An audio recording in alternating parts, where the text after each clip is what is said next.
Have you ever scrolled through the internet and seen a picture of a giant, chill-looking rodent with a bunch of other animals just hanging out on it? Like a monkey, a turtle, maybe a few birds, all just vibing on its back? Well, you've just met the capybara, the undisputed Zen master of the animal kingdom. And the big question everyone asks is, why? Why are capybaras so friendly with literally everyone? Let's dive into the fascinating world of the capybara, the largest rodent on Earth. These semi-aquatic mammals are native to South America and are basically giant guinea pigs, weighing up to 66 kilograms. That's about the size of a large dog. Their scientific name is hydrochoeris, which means water pig, and it's a fitting name. They spend a ton of their time in or near water, using it to escape predators like jaguars, pumas, and anacondas.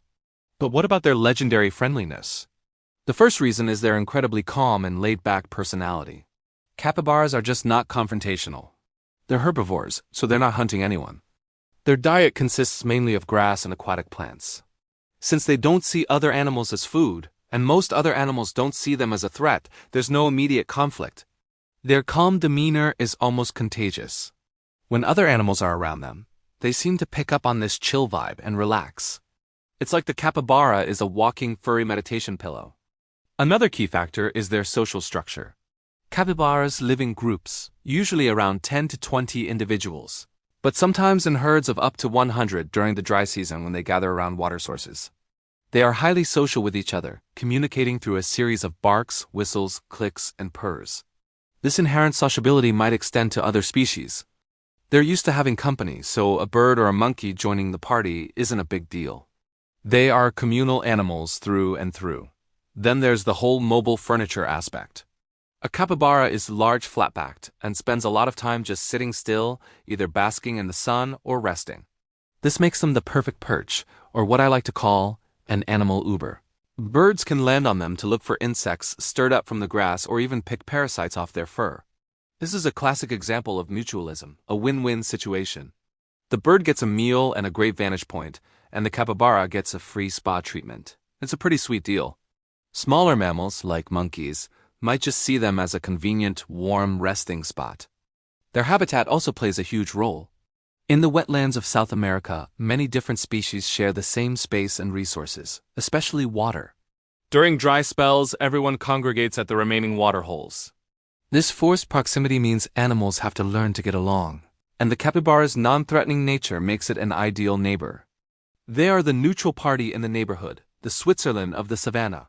Everyone knows the capybara is cool. It's also interesting to think about their intelligence and emotional capacity. While it's hard to measure an animal's friendliness in human terms, their behavior suggests a high level of tolerance and perhaps even a form of social intelligence. They seem to understand that being a good neighbor benefits them. A calm environment means less stress and a lower chance of attracting predators. If a capybara freaked out every time a bird landed on it, it would just create chaos, which is the last thing a prey animal wants. Let's also talk about their physical characteristics. They have blunt faces and small eyes, which can give them a perpetually serene and unimpressed expression. This lack of threatening features, like sharp teeth being constantly bared, contributes to their approachable look. They just look like they're enjoying life at a slower pace, and who wouldn't want to be around that energy? So to sum it all up, why are capybaras the socialites of the animal world? It's a perfect storm of factors. They have a calm, non-confrontational temperament. They're herbivores, so they're not a threat. They're highly social animals who are used to company. Their large, stable bodies make them excellent perches and resting spots for other creatures. They live in environments where interspecies mingling is common. And finally, they provide useful services, like parasite removal, for their smaller friends. The capybara is more than just a funny-looking animal. It's a symbol of peace and coexistence in the wild. It shows us that you don't have to be aggressive to survive and thrive. Sometimes the best strategy is just to be a good-natured, living, breathing recliner for your neighbors. Their least concerned conservation status is also great news, meaning these gentle giants are doing pretty well for themselves. So next time you see a capybara looking completely unbothered with a whole menagerie on its back, you'll know exactly why. They've mastered the art of being the ultimate friend. Thank you so much for watching and learning about these incredible creatures with me. If you enjoyed this video and want to see more deep dives into the amazing animal kingdom, be sure to hit that like button and subscribe to the channel. don't forget to ring the notification bell so you never miss an update. See you in the next one.